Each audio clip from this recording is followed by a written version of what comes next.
The first time I saw the real estate sign staked into the front lawn of the house where I grew up, it was like a punch to the chest. White plastic post, red and white placard, glossy letters spelling out "for sale." I remember stopping dead on the cracked sidewalk, my keys still in my hand from the car. The neighborhood smelled the same as it always had, cut grass and faint diesel from the bus stop around the corner, but everything else felt foreign. I wanted to laugh at the audacity, to shake the sign loose and throw it into the street.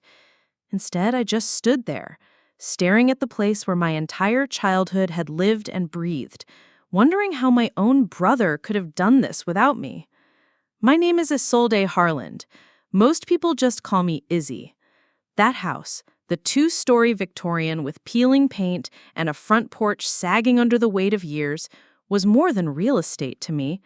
It was where my father carried me inside as a newborn, where my mother planted roses that still climbed the fence, where my brother, Callum, and I played hide-and-seek until dusk turned the sky violet. It was our family's anchor, the only constant when life tried to scatter us. And now it was a commodity, a line item on a listing sheet, a bargaining chip in someone else's investment portfolio. Because of Callum. I walked up the path, each step heavier than the last. The lockbox on the doorknob glinted in the late afternoon light. I felt something twist in me, sharp and cold. He hadn't called. He hadn't emailed. He hadn't even texted to say he was thinking of selling. The last time we'd spoken, months back, our conversation had been about Christmas, whether to host it at the house again like old times. He must have been making plans even then. My fists clenched. The house loomed above me, windows clouded with dust, curtains drawn. I thought of our mother, gone 5 years now, and of her voice telling us, pleading with us, "Keep the house in the family. Promise me you won't let it go." Callum and I had both nodded, eyes wet, hands clasping hers, a deathbed promise, and he had broken it. Inside, the house smelled like wood and disuse. I slipped in with the spare key I still carried on my chain, past the living room with its faded rug and chipped coffee table, past the dining room where the light fixture hung crooked. Every corner held ghosts, birthday cakes, late-night arguments, the creak of Dad's boots by the door. I touched the banister, worn smooth by generations of hands, and I swore I would not let this house slip into strangers' hands. By the time I confronted Callum, my blood was already simmering. He didn't seem surprised to see me storm through the office door, where he worked at a desk cluttered with property brochures and spreadsheets. He looked up from his laptop with that practiced smirk I'd known since childhood, the one that always meant trouble. "Ah, so you've seen it." His tone was casual, as if I'd discovered a new haircut, not the betrayal of a lifetime. "How dare you?" I hissed. My voice shook, but not with fear. "Without even talking to me?" Callum leaned back, folding his arms. His suit was sharp, his tie perfectly knotted, every inch the real estate broker he'd grown into. "We both own it. I had every right. You don't even live there anymore, Izzy. It's just sitting. It's wasted." "Wasted?" I spat the word. "That house is the last piece of Mom and Dad we have left. You promised. He promised nothing," he cut me off. "You're sentimental. I'm practical. Someone has to be." My heart hammered. "And what about me? You didn't think I deserved a say?" "You'd only fight me. I spared us both the drama." His arrogance fanned the flames in me. I stared at him across that desk and saw not just my brother, but every dealmaker who had ever treated lives like numbers, every person who thought sentiment could be bulldozed by profit. He thought he'd won already. He thought the fight was over before it began. That night, I lay awake in my apartment staring at the ceiling, fury churning into resolve. He was right about one thing. I didn't live in the house anymore. But he was wrong about another, that I was powerless. I had worked in finance for years, studied the language of loans and deeds and notes. I knew that real estate wasn't just about paint and floorboards. It was about paper, signatures, and leverage. And leverage? I had. I started making calls. Banks, connections, colleagues. I asked questions, pushed at doors, looked for openings. And what I discovered set a spark in me. Callum, in his rush to list the house, had refinanced it. He'd taken out a note, confident he could clear it once the sale went through. That note was held by a private lender, which meant it could be purchased. The plan unfurled in my mind like a storm-gathering force. If I bought that note, I wouldn't just stop the sale. I would own the debt. I would own the house.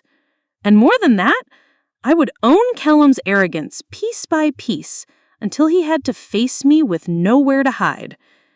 The days blurred into a haze of meetings and negotiations.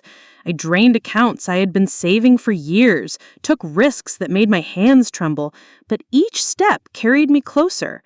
I felt alive in a way I hadn't since losing our mother, focused, fierce, unstoppable. And then came the call. The note was mine. The house's fate was mine. I drove back to the street where the sign still swayed in the wind. This time I didn't feel like an intruder. I felt like a sentinel, reclaiming what was rightfully guarded. My fingers tightened around the folder on my passenger seat, the deed, the paperwork, the proof. Callum had set this game in motion. I was about to finish it. When I stepped into his office again, his smirk was waiting. "Back for another round?" he asked, voice dripping with superiority. I set the folder on his desk, slowly, deliberately. He raised an eyebrow, curious. Then he flipped it open, and I watched the color drain from his face. "What is this?" His voice was sharp now, not casual. "It's the note," I said softly. "Yours. Or rather, mine now. You don't own the house, Callum. You owe it. To me." He stared at the papers, then back at me, disbelief battling with fury. "You wouldn't?" I did. The silence between us crackled like electricity.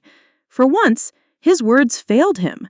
He had thought me sentimental, weak, a dreamer clinging to the past.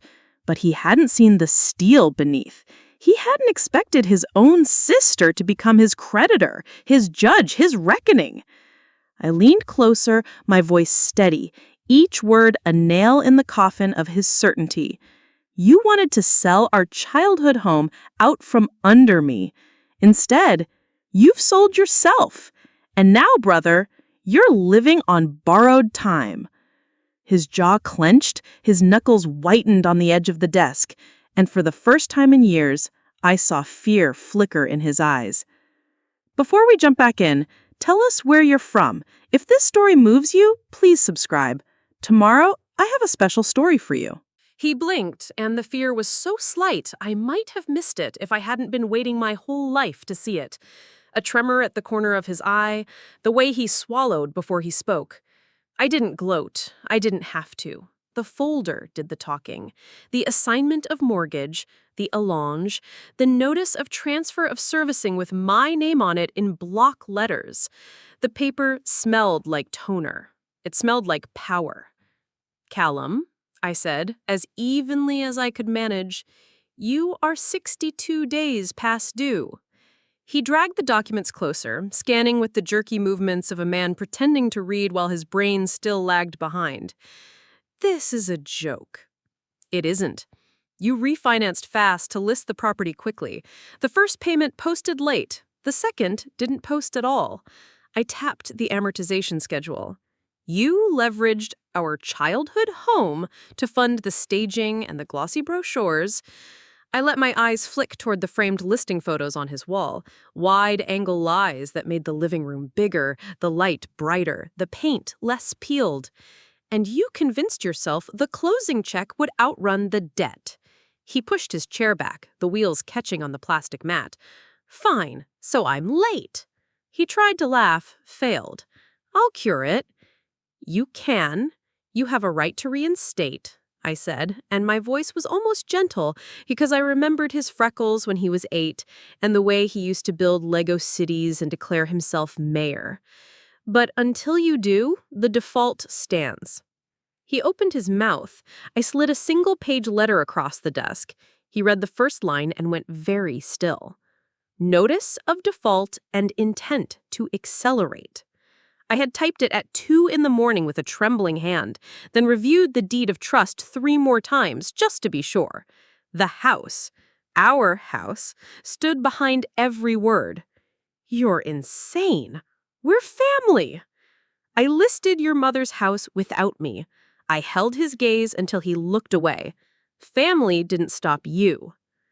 I gave him the timeline because that's what the law requires, and because I wanted him to hear each number like a drum. You have 20 days to cure. If you don't, the loan accelerates. 90 days from today, the trustee will sell the property on the courthouse steps. Izzy, he said, switching tactics so quickly I almost admired the speed. Do not do this. We are hurt, both of us. Let's step back. We'll talk like adults. We're talking. Withdraw the listing, pay the arrears, then we talk about what comes next. His jaw worked. He hated conditions he didn't write. You can't stop me from selling. I slid another sheet over, a stamped copy of my recorded default. This cloud's title. No buyer's attorney will let them close with this on record. We both know that. He stared at the line where the county recorder's ink bled a little, as if the stamp had hesitated before it hit the paper. When he looked up, his eyes were glass hard. You were always dramatic. And you always thought you were untouchable. I left before my voice broke. My hands shook as I pressed the elevator button, and in the mirrored wall I saw not the little sister who used to chase after him with skinned knees, but a woman who had learned to read contracts like weather and accept that storm was sometimes the only way to clear a sky. Outside, the air had that late autumn bite, the one that made the old Victorian houses along our block look sharper against a pale blue dome of sky. I drove to the house because every road was leading there anyway. I parked, stepped out, and listened to the quiet. A bus hissed to a stop 3 blocks over. Somewhere, a dog barked twice. The real estate sign creaked in a breeze. I walked up the path, knelt, and tugged the lockbox with my hand. It clicked against the knob with a dull, plastic protest. I left it there.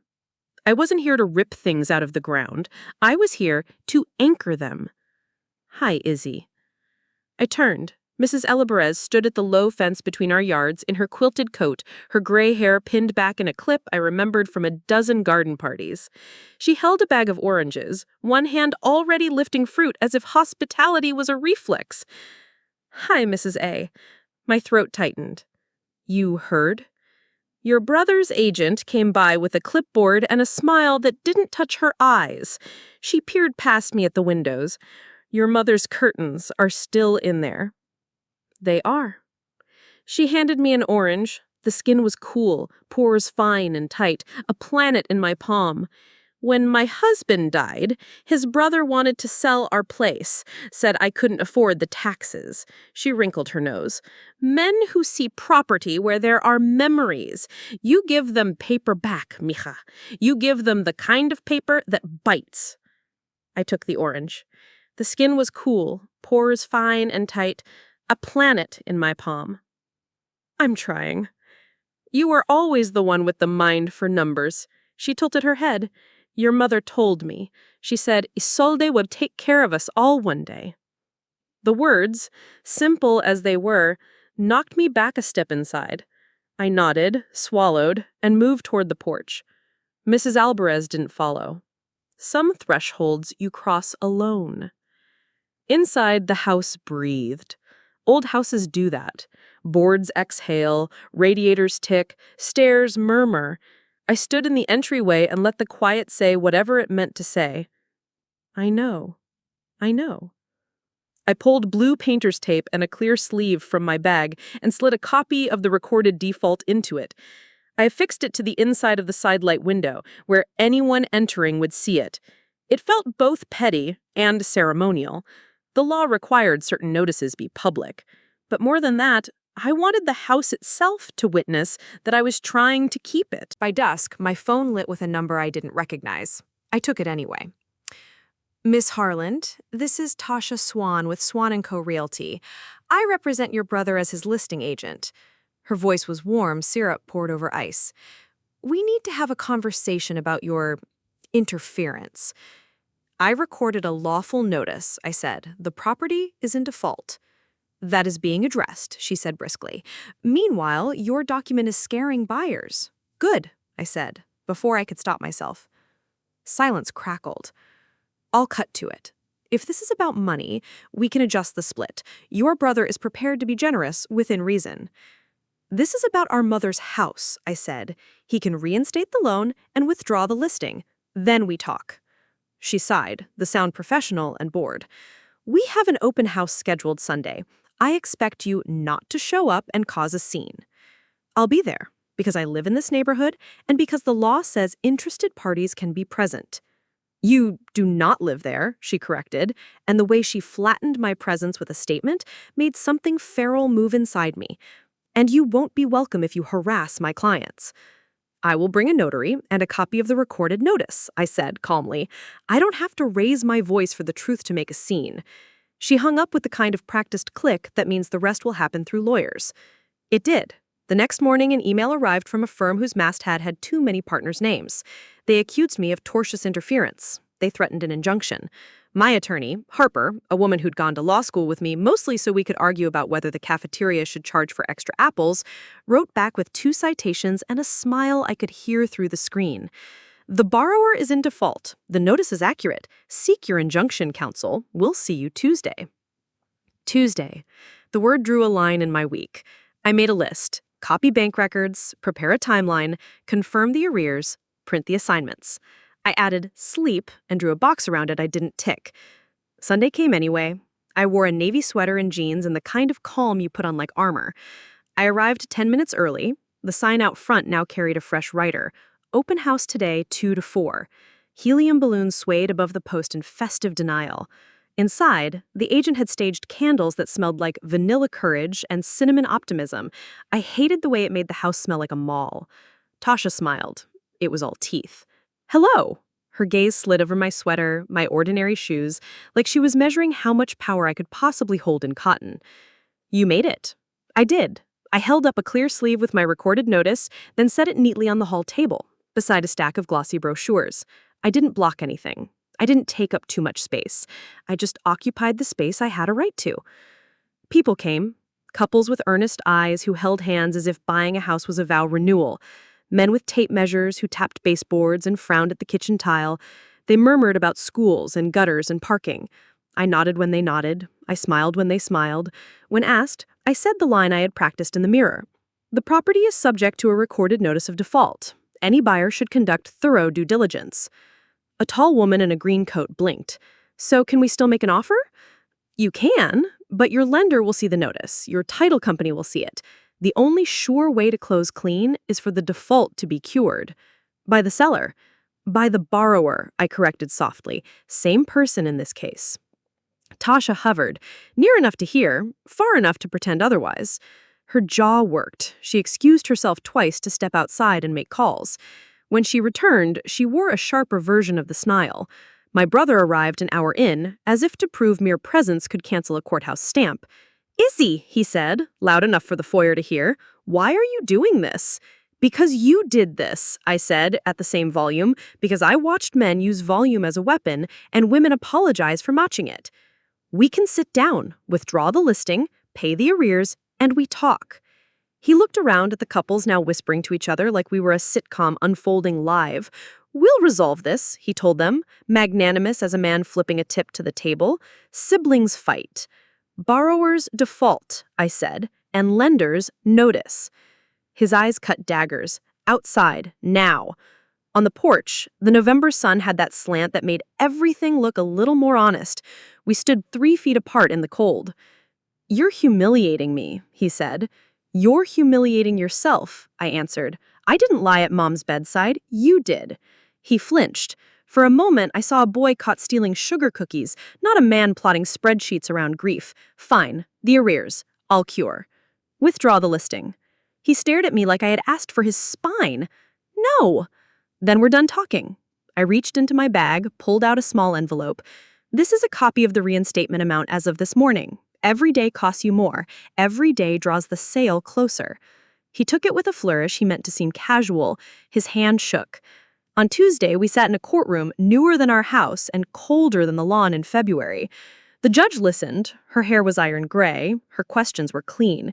"Is the notice accurate?" she asked me. "Yes, Your Honor." "Is the loan delinquent?" she asked Callum's lawyer. A pause long enough to tell its own story. "There have been delays." "Is it delinquent?" "Yes." "Injunction denied," the judge said, and her gavel ticked the wood like a metronome for my heart. "If the borrower wishes to avoid acceleration, he should reinstate." She turned to Callum. "And perhaps communicate with your co-owner more honestly in future." Outside the courthouse, Harper slid sunglasses onto her face and grinned. "Coffee?" "I want a nap," I said, but coffee was closer. At the cafe, we spread papers like maps between cups. Harper circled dates. "Your timeline is tight," she said. "He's got 20 days from your notice." She double-checked the calendar. 17 now. "He said he'd cure." "He also said you were dramatic." She flicked her pen at my brother's name. "Prepare for last-minute theatrics. Either cash will appear out of nowhere, or an emergency will." "An emergency?" "Bankruptcy, temporary restraining order, a new lender with a duffel bag and a grin." She shrugged. "Men like your brother don't plan for consequences. They plan for moments. We plan for timelines." I took a breath. I tasted burnt espresso and relief and the faint copper of fear. "So we keep going?" I asked. "We keep going, and you get some sleep, for God's sake." I went to the house instead. At dusk, the room swallowed light early. I walked through with a legal pad, making notes like the place had requested a list of what it would need to feel like itself again. Paint, a plumber who still knew how to speak to cast iron, someone who could coax the porch steps from stop groaning storms into the basement. I ran my fingers along the mantel where my mother had once arranged a parade of ceramic birds. One remained, chipped at the beak. I set it upright. On the landing, an envelope peered from behind the banister as if it had slid there years ago and fallen asleep. I pulled it free carefully, old paper phrase like feelings. My mother's handwriting, sloped and tidy, my name written like she had said it. Isolde. I stood very still. I didn't open it, not yet. I took it to the kitchen, set it on the table where we had done math homework and tax returns and a puzzle once that had all sty. I made tea in the old kettle and waited until the water sang to hold the letter as if it might burn me. Then I slid my thumb under the flap. "If you are reading this," she had written, "I'm gone. Or you were bored and cleaning and fate played a trick. Either way, listen to me, love. Houses are made of wood and hope. Don't let hope turn you cruel." I read the rest slowly because grief has no reason to hurry. She told me to take care of the house if I could. She told me to take care of myself if I couldn't. She told me to tell my brother that he could change his mind. She told me that if we fought, to choose the house over the fight only if it made me kinder. "I'm trying," I said out loud to the empty kitchen and the faucet that still dripped a syllable at a time. "Trying, trying." The next day, Callum sent a text with a photo of a cashier's check. It covered the 2 missed payments and late fees, not the inspection fee, not the attorney's costs, not the escrow shortage I had discovered when I actually read the paragraphs he had initialed without looking. I told him the amount to reinstate had changed. I attached the updated figure. He sent back a string of messages that started with, "Are you serious?" and drifted toward, "You're enjoying this." I put my phone face down. I printed the new figure. I breathed. Day 14, he rang my doorbell. He had that tight smile men wear when they are about to ask a favor of a woman they called unreasonable yesterday. "Let me in," he said. "No." Behind him, the afternoon light flicked in the wind like pages. He shifted his weight. "I have a lender. They'll pay off your note. We'll be done." "Who's the lender?" A shrug. A friend. What rate? He looked offended, as if numbers were personal. It doesn't matter. It matters to your survival, I said, and to the house's. He rolled his eyes. You always play parent. I bit back the retort on my tongue and tried another route. Withdraw the listing for 6 months. Repair the roof. Repaint. Rent the upstairs to cover the note. Keep the house. I'll restructure your loan at a rate that doesn't make you bleed. He stared at me, calculating, not believing I could mean it. Why? Because I love this house. I let it sit there between us. because I loved our mother, because I'm tired. He held my gaze long enough that I let myself hope. Then his mouth turned. No. We sell, we get rid of the headache, we split what's left. Done. Then we're done, I said, and I closed the door because the conversation had nowhere else to go. Day 17, Harper texted. Judge denied their second attempt at a TRO. Proceed. Day 19, the loan accelerated. I typed the letter with hands that no longer shook. I sent it registered and regular, and also slid a copy under the door of my brother's office, because sometimes you do the legal and the human thing at once.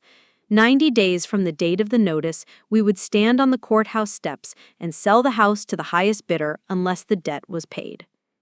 90 days sounds like a long time. It isn't when every hour is a countdown. In the first week, I forced-placed hazard insurance because I discovered his policy had lapsed. He sent me a storm of messages about the premium. I sent back the provision he had initialed, agreeing that I could do exactly that if he failed to maintain coverage. In the second, the listing agent called again, softer now, because wolves know when to purr. Is there really no path to a sale? She asked. We have strong interest. There is a path. It begins with curing the default. You'll bury him. He took out the shovel. In the third, I hired a contractor to walk the place with me, because if some miracle occurred and the house stayed ours, I wanted to know every nail it needed. He was a quiet man named Tom, who spoke to plaster like it could hear him. Good bones, he said, tapping a wall. Bad decisions. People or repairs? Both. We found a small leak in the attic under the north dormer, the kind that eats wood secretly, like regret eats sleep. I wrote it down. We found evidence of the ancient knob and tube wiring. I wrote it down. In the crawl space, Tom pointed at a hairline crack in the foundation that had widened since he'd seen it last 5 years ago. Not panic, but attention. I set the ceramic bird on the kitchen windowsill where my mother had once kept Basil alive through a winter that killed both maples on the street. It looked outward like a sentry. It looked like hope done small and specific.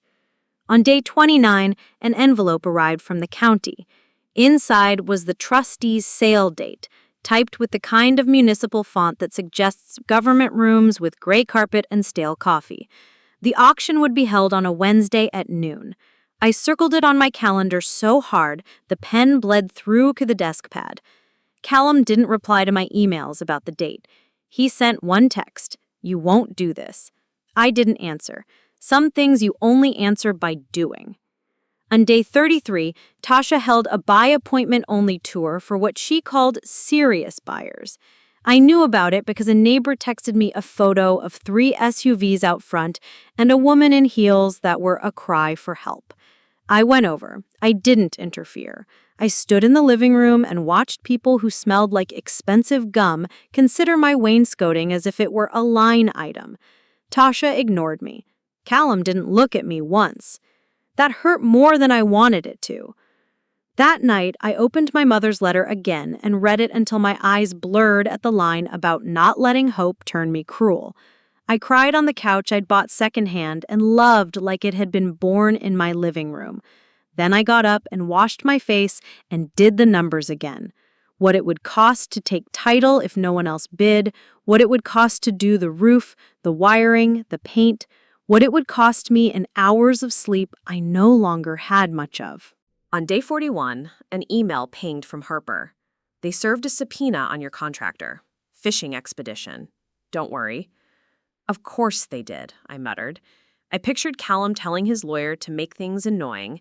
I pictured the lawyer obliging, because that is what some men sell, obstacles at an hourly rate. On day 44, Mrs. Alvarez left a jar of soup on the porch with a note that said simply, "For strength." It tasted like chicken and thyme and women who show up when they know you won't ask. On day 51, I found a new notice taped to the front door when I arrived with a stack of documents to file. Broker open, Thursday, 11 to 1.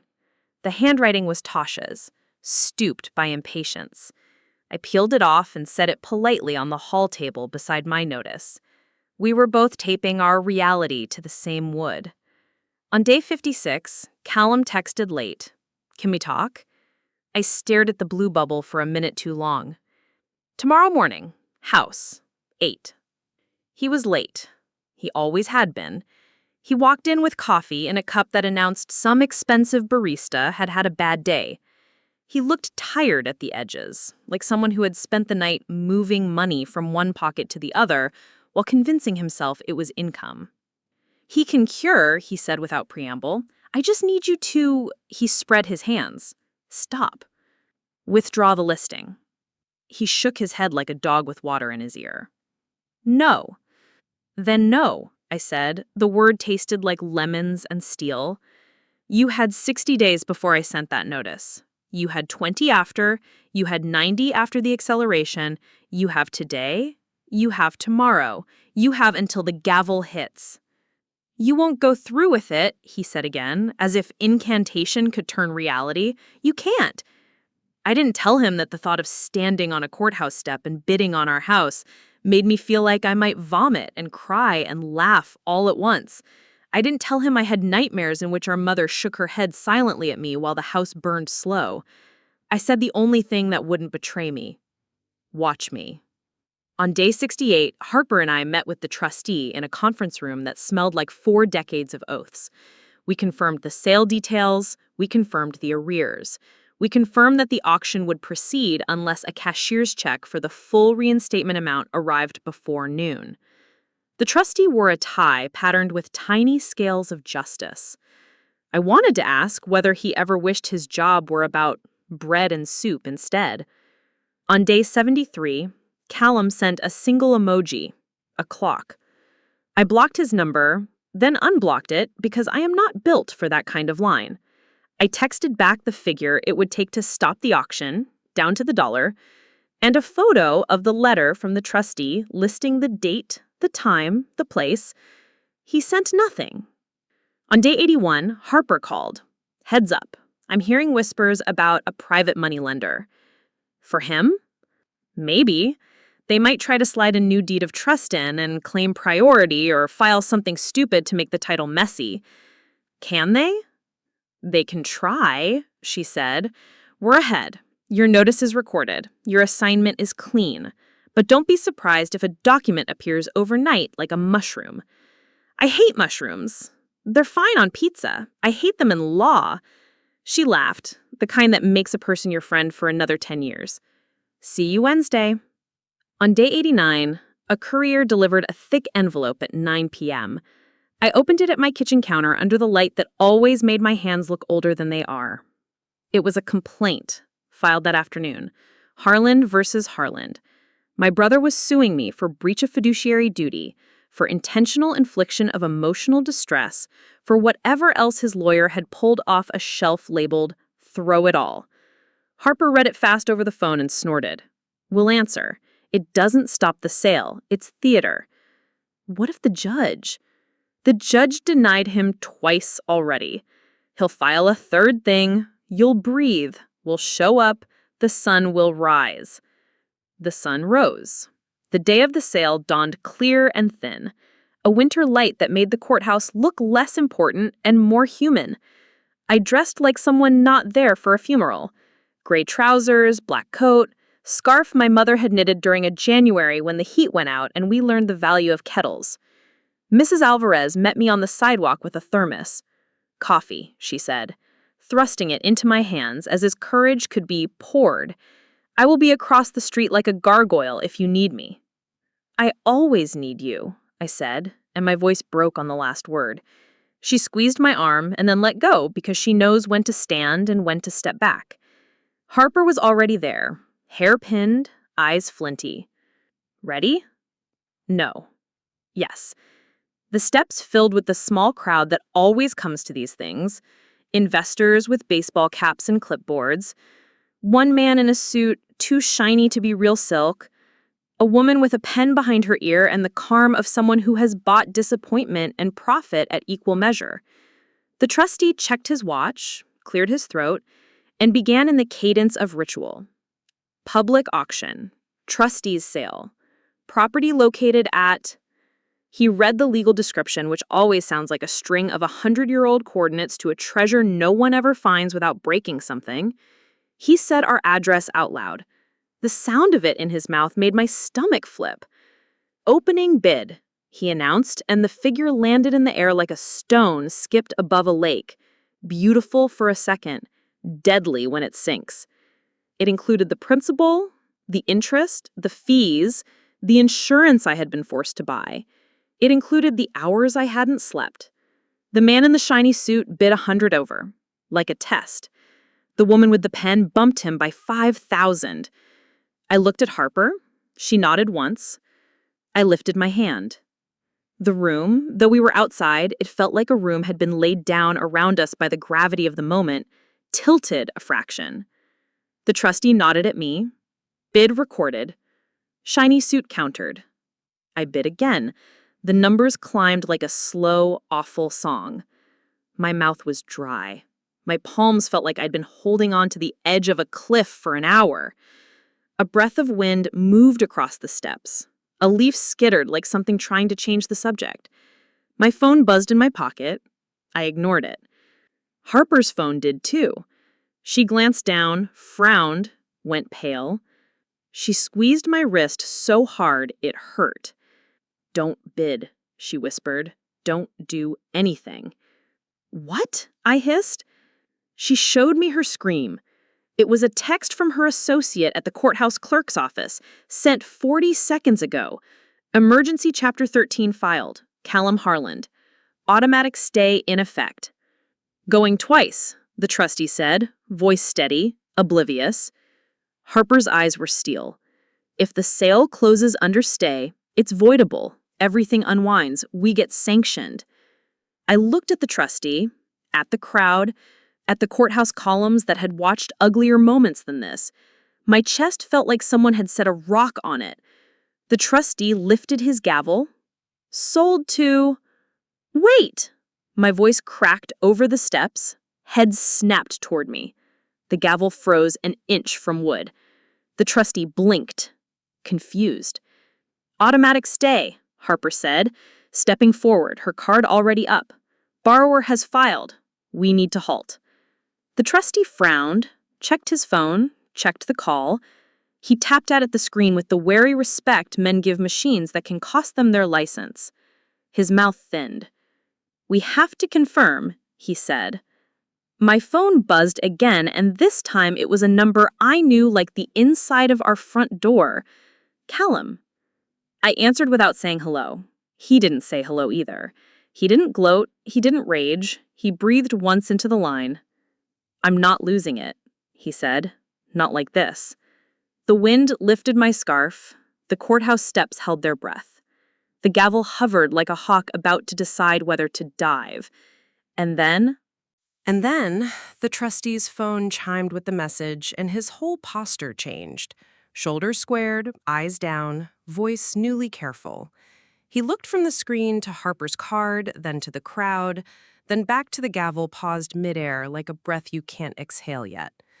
"Ladies and gentlemen," he said, tone clipped, "I've just received confirmation of a bankruptcy filing by the borrower.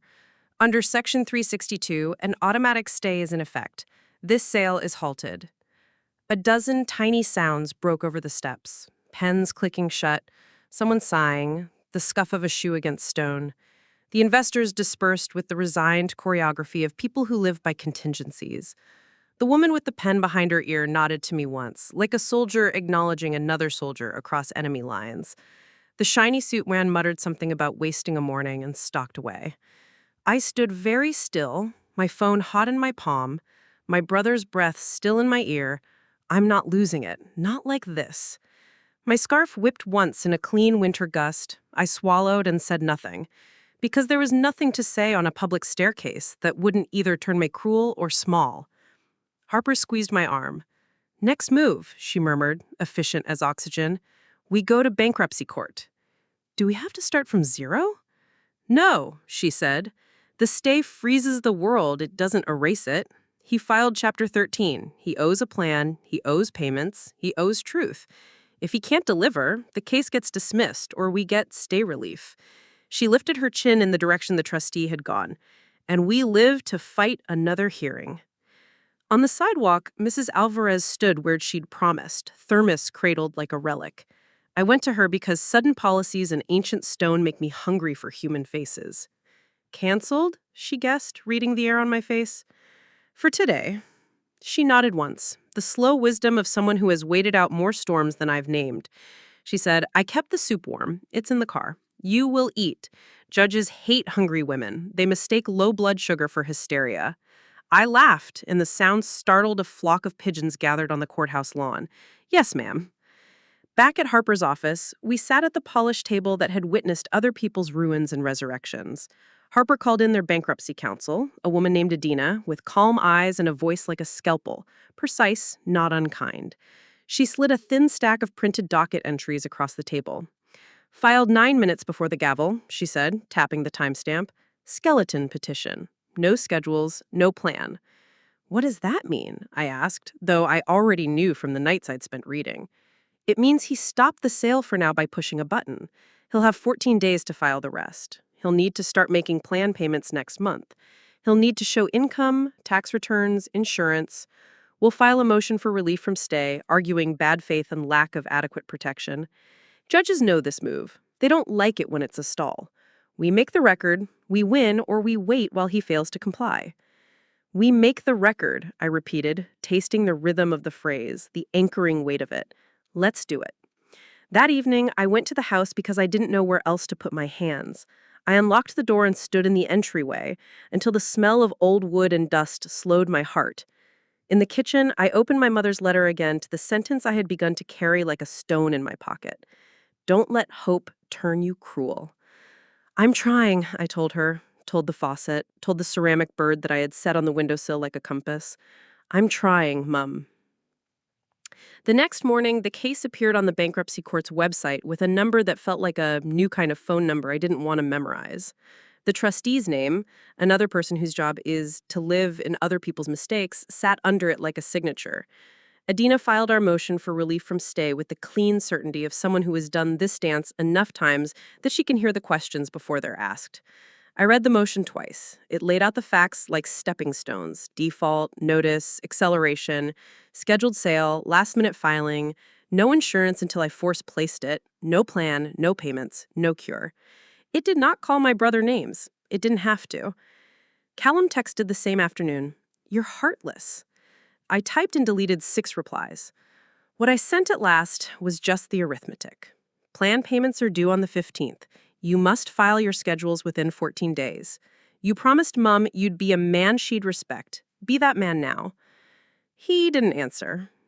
At the Section 341 meeting, the meeting of creditors, which sounds like chairs and coffee but feels like a confessional, Callum sat beside his lawyer on a plastic table while the trustee asked him questions in a voice that could cut cloth.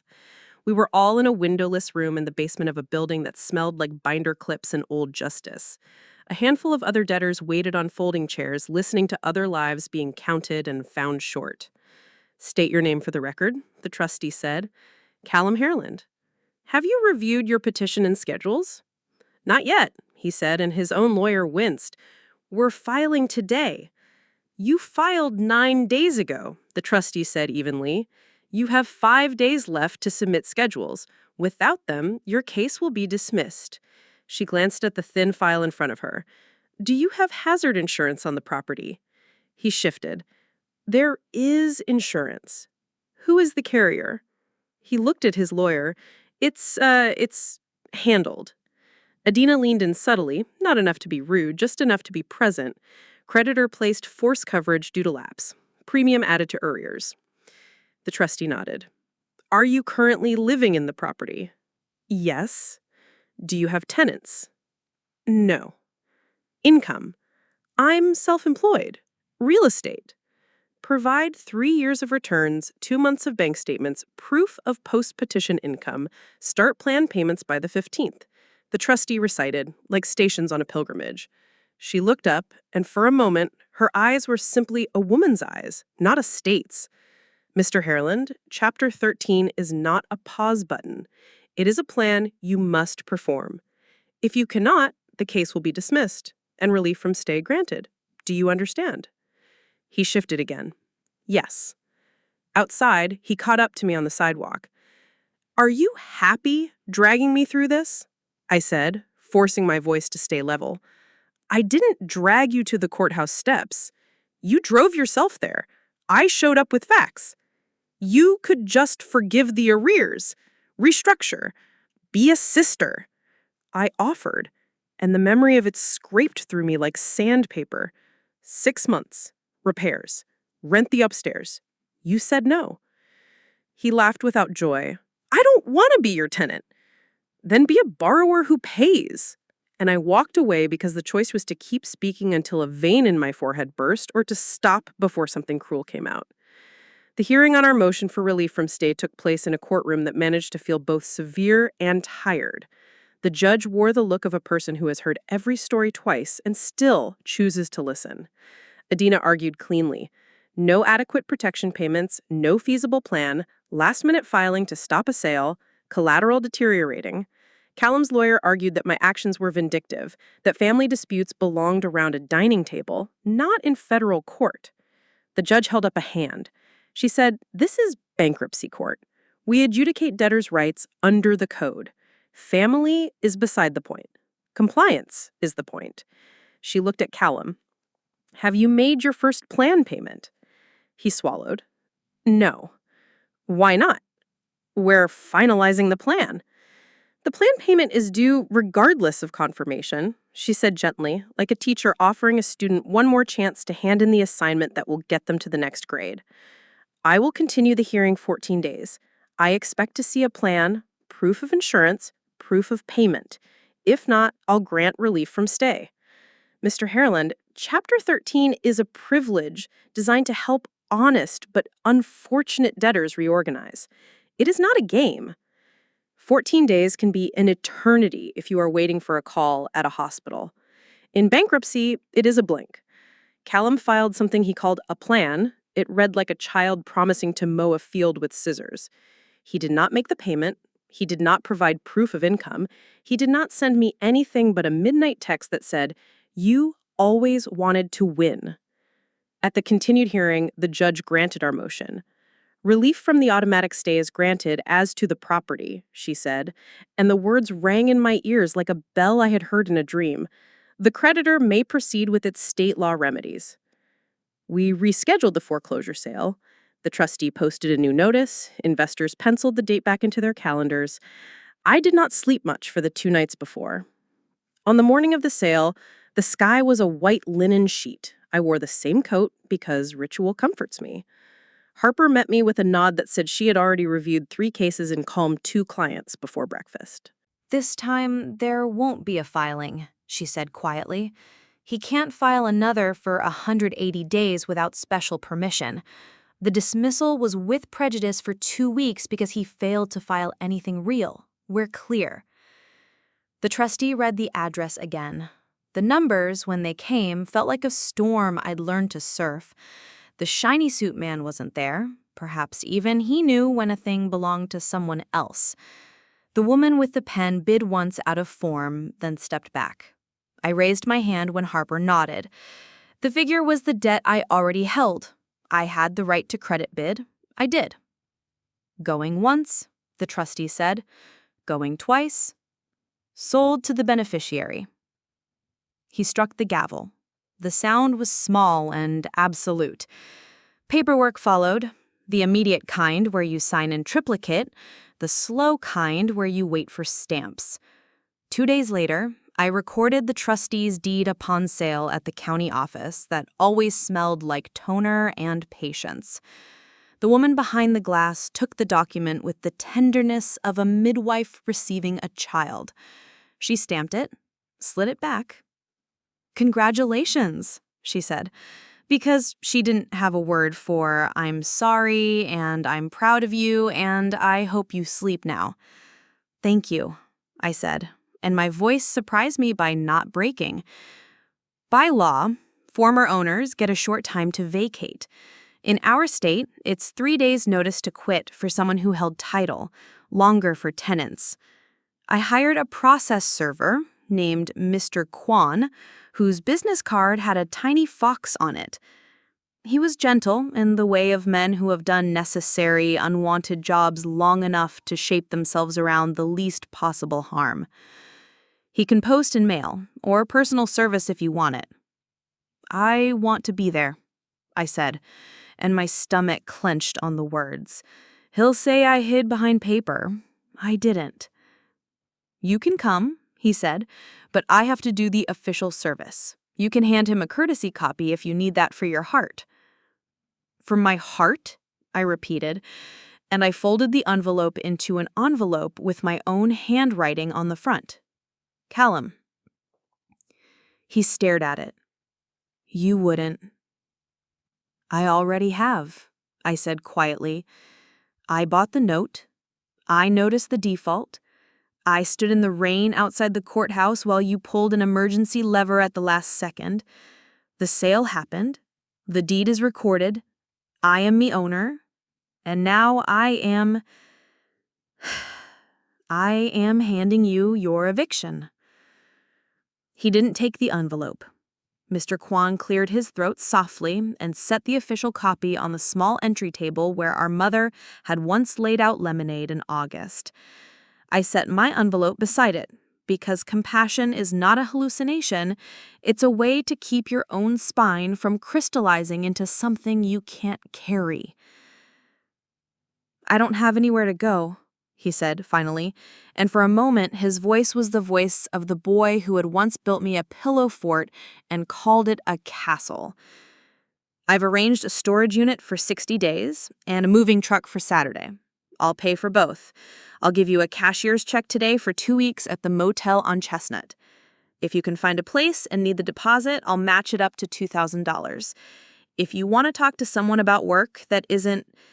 You gestured at the shredded flyer on the table, at the suits like skins shed across his chair. This.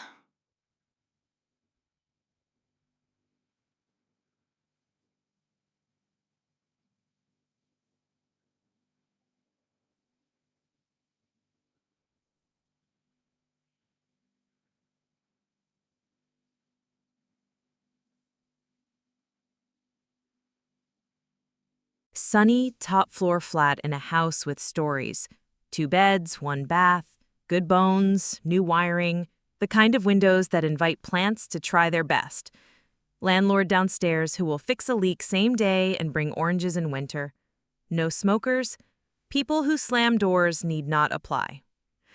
A young couple came to see it. Teachers who brought their own tape measure and optimism. They ran their hands along the banister like pilgrims, careful and reverent. We love it, the woman said. We'll take good care. Good, I said, and I meant it with my whole body. On a Thursday, my phone lit with a number I recognized and wasn't ready for. Callum. I found a place, he said, without preamble. It's small. It's mine for now. Good, I said, and the word felt like a bridge I wanted to keep standing. I got a job. A beat. Not real estate. What is it? He coughed, embarrassed. Warehouse. Inventory. It's numbers. Numbers rebuild worlds. How's the motel coffee? I asked, because too much sentiment would break us both. Terrible, he said, and I heard the shape of a smile. Send me the plumber's number. The sink here makes us sound like a whale. I sent the number to a different plumber, whose rates wouldn't make a man choosing between rent and dinner feel like a failure.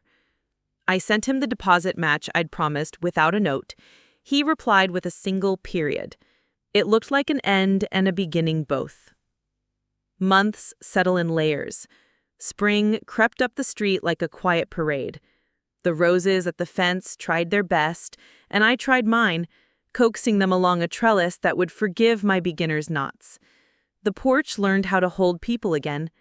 One evening, I sat on the top steps with Mrs. Alvarez, 2 mugs between us, the house behind us content and a little smug. You did it, she said simply. I didn't do it alone, I said. You and Harper and Nadina and Tom and the Foxman and a judge with the patience of saints. And your mother who put stubborn in your bones. She sipped. You didn't let hope turn you cruel. I thought I might, I admitted. There were days when I wanted to use the paper like a weapon, but every time I tried, it turned into a shield. She patted my knee. That's how you know you're still you. We sat until the light went down, and the house breathed around us, like something satisfied. The day the upstairs tenants moved in, I hung a small frame in the entryway. Inside, under glass, was my mother's letter, the paragraph about kindness, highlighted by time, not ink. Beside it, I placed the copy of the notice of default I'd taped to the sidelight months ago, and the recorded trustee's deed. Paper that had once felt like a battlefield now looked like a map. Morbid? I asked Harper when she came by to sign the final refinance of the house to bring the interest rate down now that the chaos had ended. Historic, she said. Institutional memory. Families needed more than companies. We laughed in the kitchen where the faucet no longer kept time like a metronome for my impatience. The ceramic bird watched us from the sill. A week later, my doorbell rang at 6 in the evening, that polite hour when disasters tend to arrive in nicer clothes. I opened it to find Callum on the porch, hands empty, eyes not.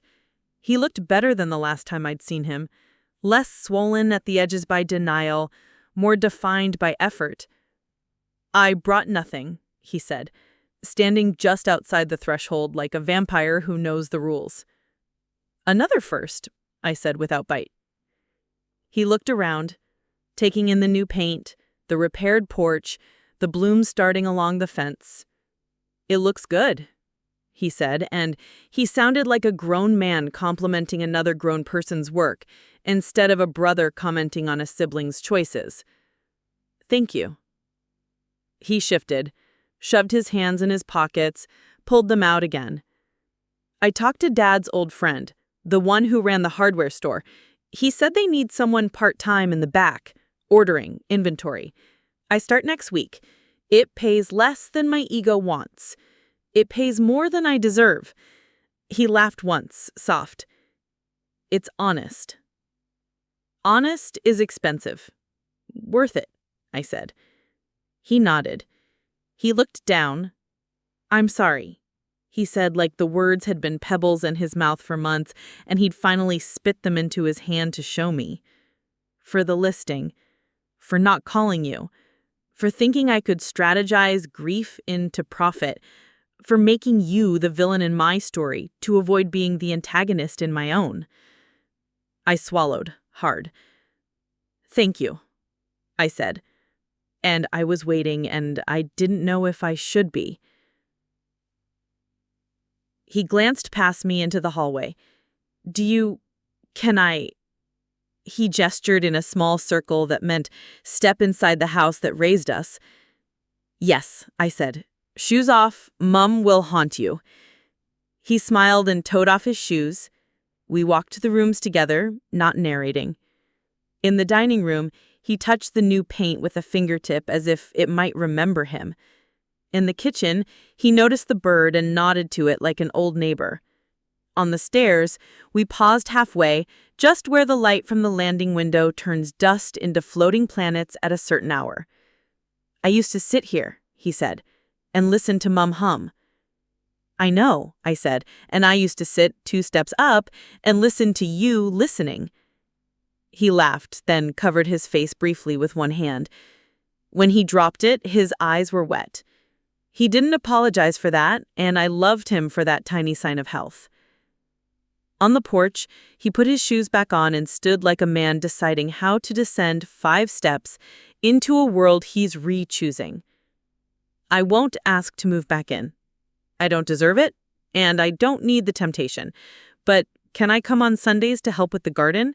Mrs. Alvarez will supervise me. She likes to boss me around. It will keep me honest. Yes, and you can take a bag of oranges when you leave if you rake properly. He nodded, Deal. He stepped down, then stopped. Hey, Izzy. Yeah? Thank you for handing me my own eviction. I blinked. That's a first. He shrugged. I needed a door closed so I would stop looking at a house like a wallet. You closed it. You didn't lock my life on the other side. He lifted a hand in a small wave and walked toward Chestnut, toward the motel, toward a job in a back room with boxes and order forms, and a future built on numbers and humility.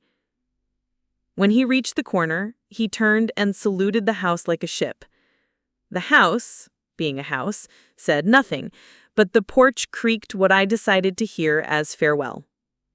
Inside, I set the kettle on and leaned my forehead against the cool glass of the sidelight, where a copy of the notice of default had once lived. Now the glass held only light and the faint reflection of a woman who looked like her mother when she was fierce and kind on the same day. The tenants upstairs played a record on Sunday afternoon that sounded like rain if rain had harmony. I watered the roses. I fixed a little catch on the laundry room door that had stuck since 1998. I labeled a box in the basement, "Family Photos, please sort when ready," and put it on the highest shelf, because some labors should not be attempted until you have eaten. That night, I sat on the porch steps with the ceramic bird in my lap like a paperweight holding down a page in a wind. The street smelled like jasmine and someone's dinner. A bus sighed around the corner. The house behind me felt solid and watchful and finally safe.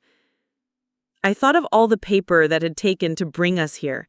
Notes and deeds and notices and orders, and all the paper human lives are made of. Lists on fridges, letters found behind banisters, eviction notices handed with a shaking hand and a steel spine. In the end, the papers that mattered were the ones we wrote with our feet. My brother walking away to a life that might hold, and me walking back inside to a home I intend to tend for as long as I am able. When the kettle clicked off inside, I stood and went to make tea.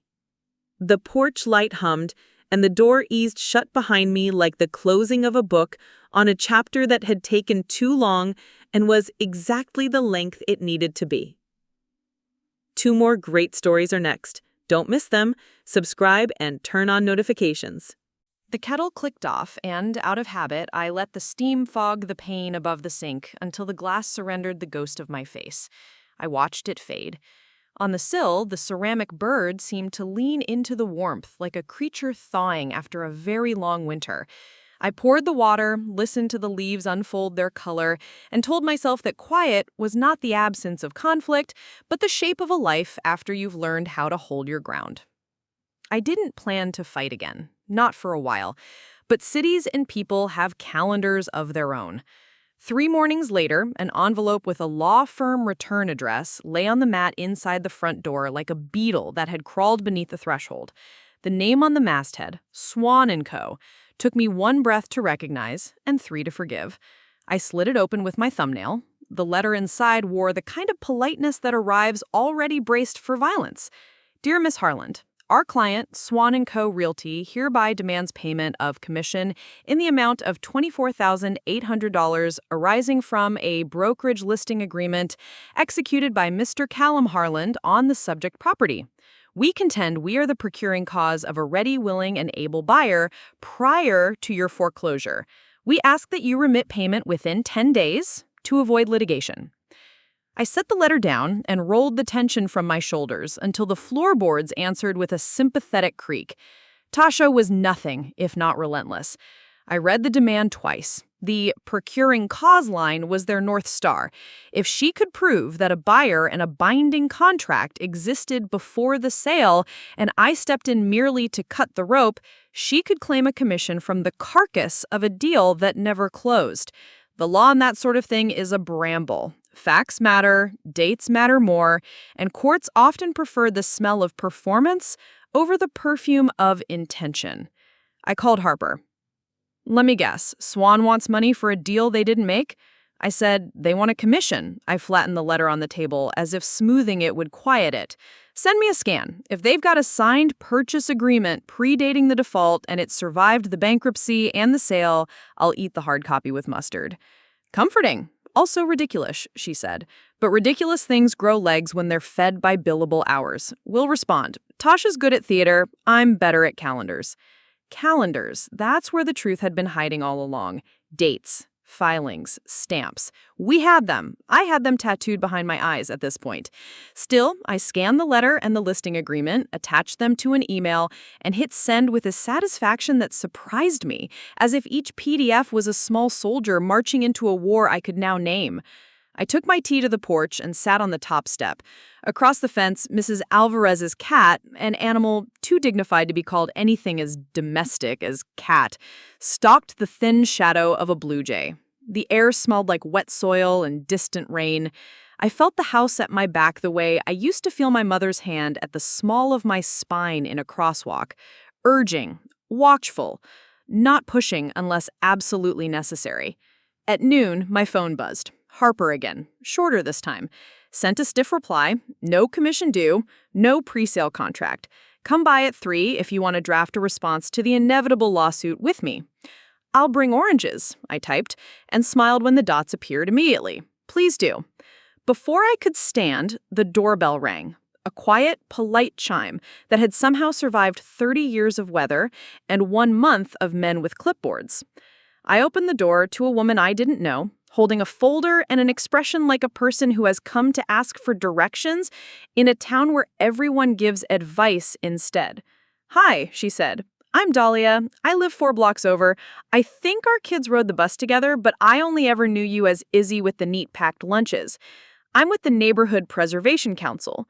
She glanced past me into the entryway, the way people do when they grew up in houses like this and can't keep themselves from checking on the good bones. We heard about everything? We're forming a community land trust. We wondered if you'd consider putting this place into it, or just hearing us out before you throw me off your porch. Come in, I said, because I could imagine the version of me who would have wanted someone to say exactly that on a day she'd arrived carrying a folder and courage. We sat at the dining table, the one that had been my mother's confession booth and my father's ledger, and the stage for 1,000 small domestic dramas that now looked like schooling for this moment. Dahlia spread out pamphlets, maps, a stack of bylaws that smelled like a printer long suffering and faithful. A land trust, she said, tracing a rectangle around our block with one finger, the way a child outlines a picture they want to keep. We take homes off the speculative roller coaster and keep them permanently affordable. Owners own the structure, the trust owns the land. When they sell, it's out of formula price. It's a covenant, not a curse. People get to stay. Teachers can live near their schools, elders can age on their porches. The house stops being a chip in someone else's poker game. I rested my chin on my hand and let her talk. I felt something in me uncoil in recognition. Permanence. Boundaries that guard the right things. A way to turn my fight from a private duel into a public rule. I'm not ready. I said, honestly, I just reclaimed her. I need to breathe. But tell me more. Tell me what it would look like in a month or 3. She nodded, not disappointed. Of course, we're having a meeting Thursday at the library. Come listen, no pressure. We have cookies. She smiled. Bribery is a fine community tool. After she left, I walked through the house with a tape measure, not because anything needed measuring, but because numbers calm me. In the kitchen, the new copper supply lines gleamed like the kind of jewelry that only bathrooms appreciate. In the upstairs flat, the sun fell across the hex tiles in a lattice of squares that looked like a math problem with a happy ending. I stood in the doorway and thought, yes, guard this, share this, make the rules kind and strong. At noon, I brought oranges to Harper's office, and we drafted a reply to Tasha that managed to be both surgical and rude without once stepping off the curb of professional civility. No procuring cause, no contract, no commission. Should you file, we will answer and seek fees. Harper added a last line. We sincerely hope your client's attention can return to locating ready, willing, and able buyers for properties not subject to foreclosure. That made me laugh out loud and then feel guilty for enjoying the petty. Enjoy it, Harper said, grinning. If you fought this hard and can't have a half ounce of petty on a Tuesday, what are we even doing? On the way home, I stopped at the assessor's office because the letter I'd been ignoring for a week had the tone of a bureaucracy preparing to accrue penalties as a hobby. Change in ownership, new base year value determination. Translation, taxes, new and hotter. I took a number. I sat under a fluorescent light that made my skin look like paper left in a window for a year. I kept my voice level when the clerk told me the new assessed value. It was not cruel. It was math with a point of view that I do not share. I said, it's a homestead, owner-occupied, repairs to maintain habitability, not luxury improvements. Is there any relief? She peered at her screen, at me, at the scanned deed that still looked surreal in government grayscale.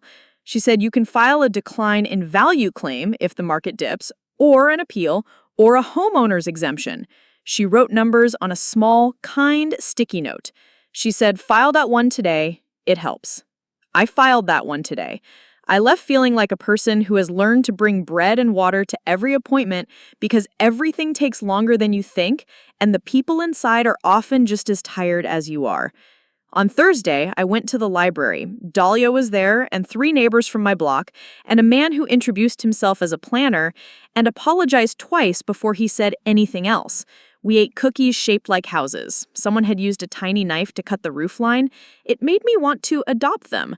We talked about how to keep a neighborhood intact without freezing it into a museum. We argued politely about covenants. We nodded a lot. I left with a booklet whose cover read, "Land is a verb if you hold it right." I wanted to pin that sentence to the front door like a blessing. On a Wednesday that had begun unremarkable and became a lesson, a man from the city's code enforcement knocked to inform me of a complaint about the porch railing's height under current code. "Grandfathered," I said. "She predates the ordinance by 80 years. He nodded politely and left a pamphlet anyway.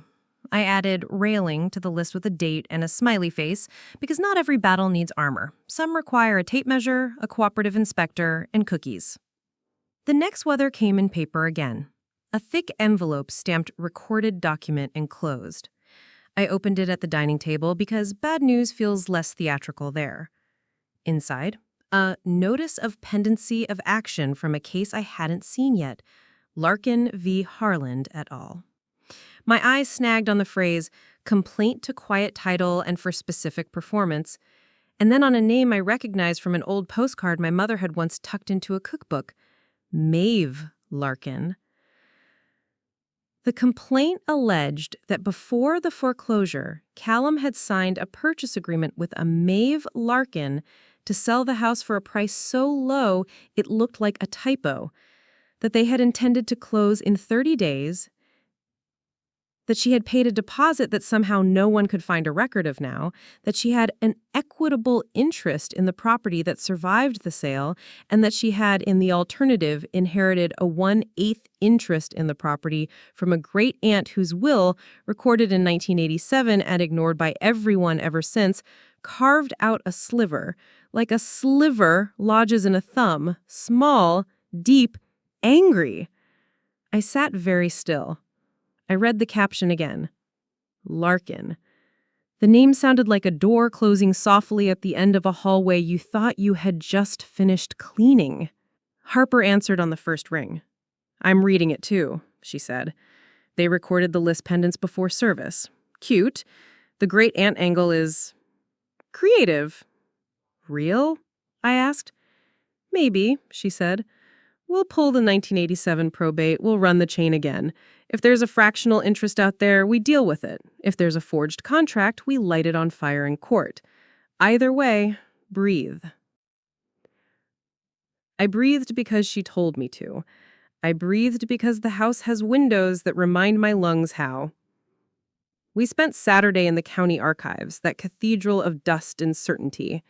The clerk, an older man with eyebrows like punctuation, pulled the probate file for Eileen May Harland, my great-aunt who had lived 2 lives, one as a spinster seamstress, according to family gossip, and another as the secret owner of a small sliver of the ground beneath my feet. The file was thin. A will, a list of personal property the court called modest.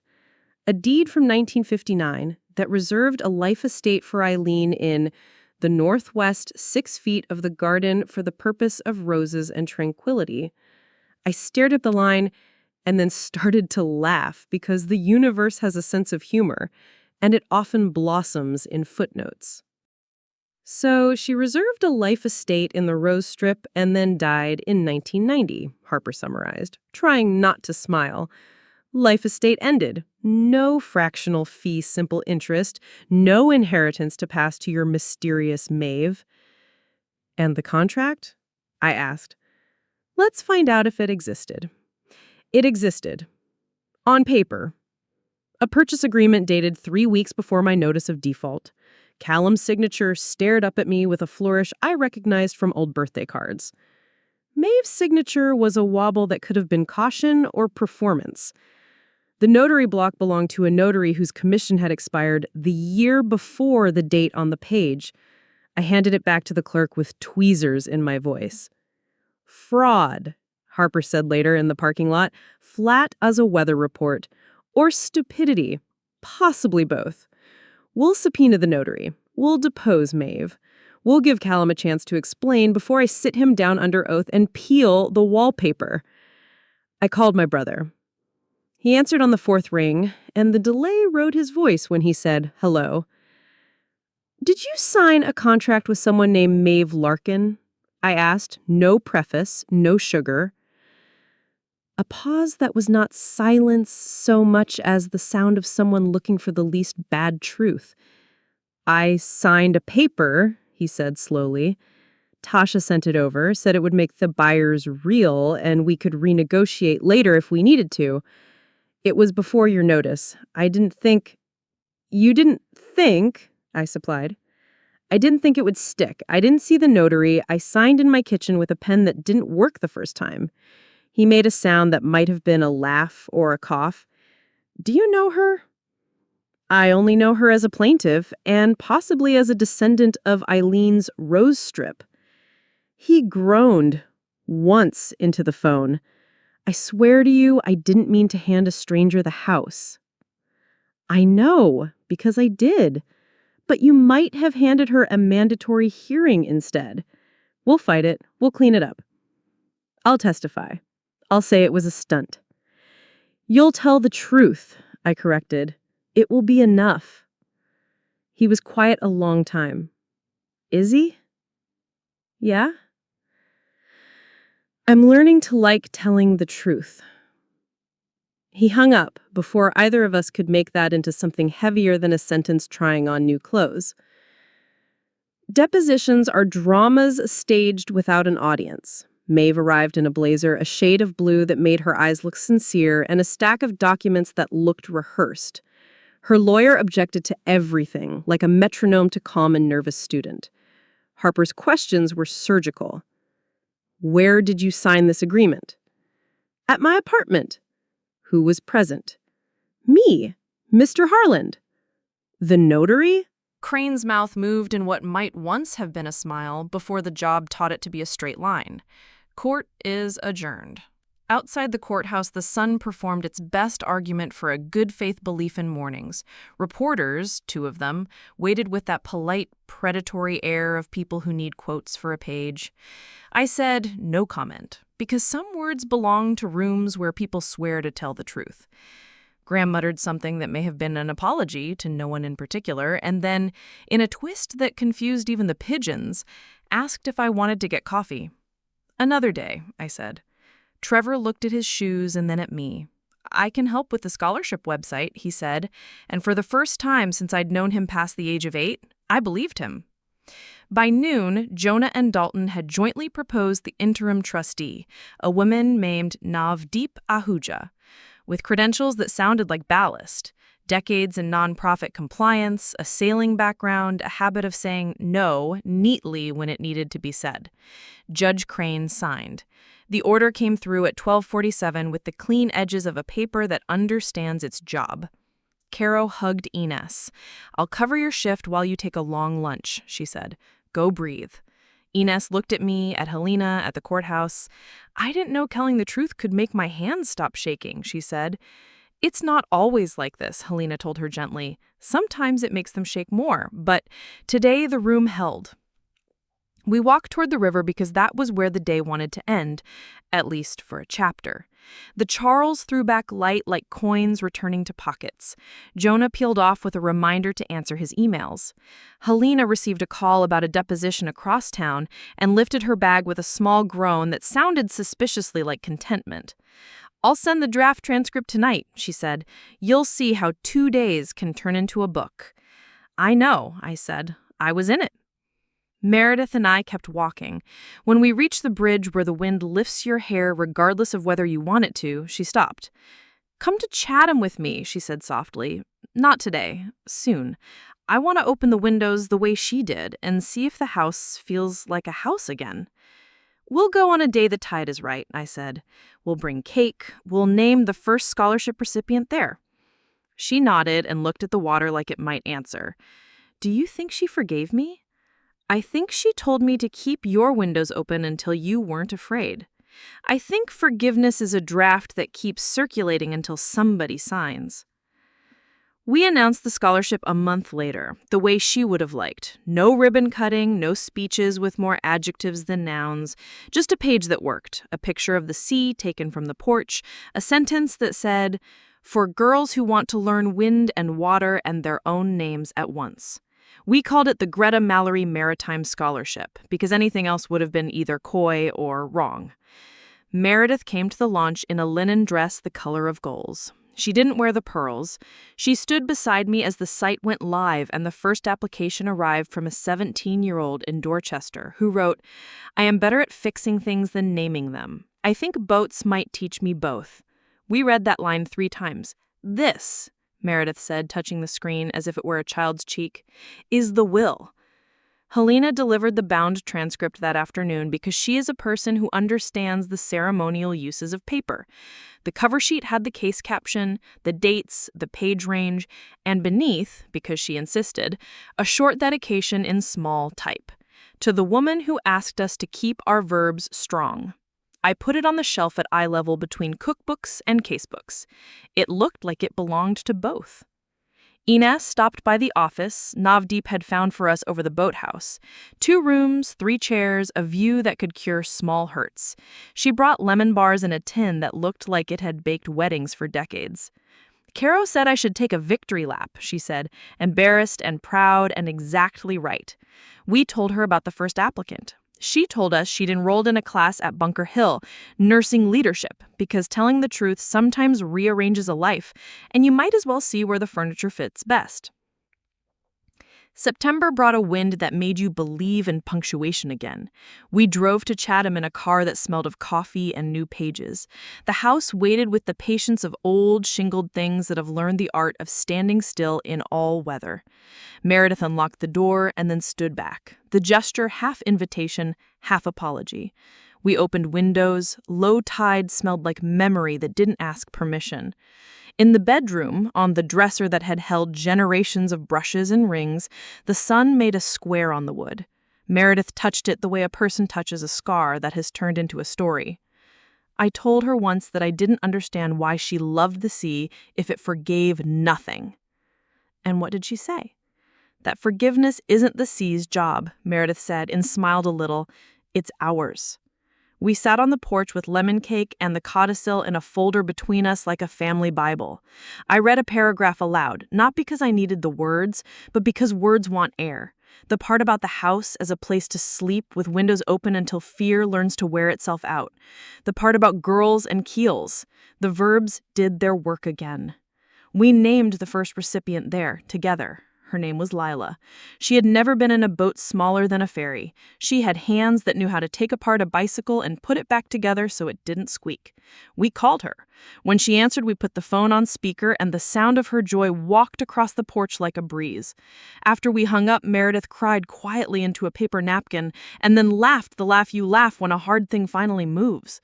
She said suddenly, startling herself with the courage of the offer, "I'll be a trustee. Not for the foundation. Navdeep can have that forever. For the scholarship, I'll make snacks, I'll write notes, I'll learn how to read applications like you do, looking for the verbs. Done, I said, because people become their best selves when someone hands them a job with edges. We sailed that afternoon in a borrowed boat with a sail like a shirt that had known many shoulders. Meredith held the tiller once and laughed that shocked laugh again when the boat obeyed her hand.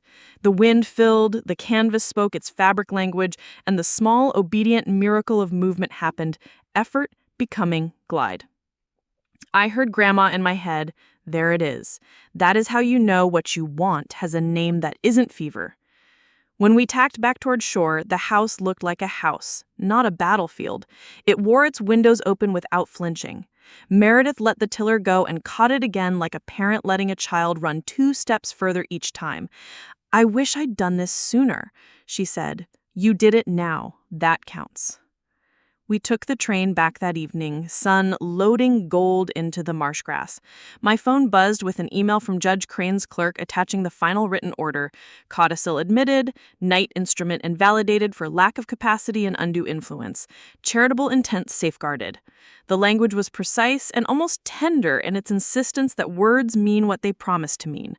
I forwarded it to Jonah, to Abby, to Navdeep with a note, "Thank you for making air remember." Helena replied almost immediately with a photo of her steno machine at rest, the keys like closed petals. "It remembers you, too," she wrote. At home, I placed the order beside the transcript and the letter. The ficus had decided, for now, to live. The ceiling fan drew its circles, the city threw its noise into the air and trusted gravity to sort it out. I held the ring in my palm and thought about verbs. Freeze, admit, appoint, enjoin, forgive. I thought about hands, the way Ines used hers to steady a pillow, the way Helena used hers to trap syllables, the way Meredith had used hers to sign something she shouldn't, and then to open windows she should have opened sooner. I thought about mine, ink stained from notes and cake sticky from afternoons that insisted on being sweet, even when the morning had been anything but. I didn't talk to the camera that night. I didn't make a speech. I wrote a note to Lila instead. 3 sentences she could fold into a pocket. When you're afraid, name the wind. When you're lost, do the next honest thing. When you're done, leave the windows open for the girl who comes after you. And then, because this story had always been made of letters and rooms and the exacting mercy of records, I opened the transcript again and read the last line Helena had typed at the end of that first day, when we didn't know yet of how the next page would turn. Objection. The dash still lifted like a bridge. I wrote beneath it in pencil, noted, overruled by time. In the morning, we would take Lila to the boathouse. In a week, Navdeep would send her first patient email asking for receipts and promising a hoodie if she turned them in on time. In the winter, we would meet a second girl who could weld like a poet. In 10 years, I don't know what the house will be or how many windows it will own, but I know this. The verbs will still be working, quiet and relentless, shaping lives like water shapes stone without needing to call itself relentless. For now, the night put its cool hand on the glass again. I turned off the lamp, left the windows open, and let the city teach the air my name. The way the boat had. Not a shout, just a set of small repeated acts that add up to a direction.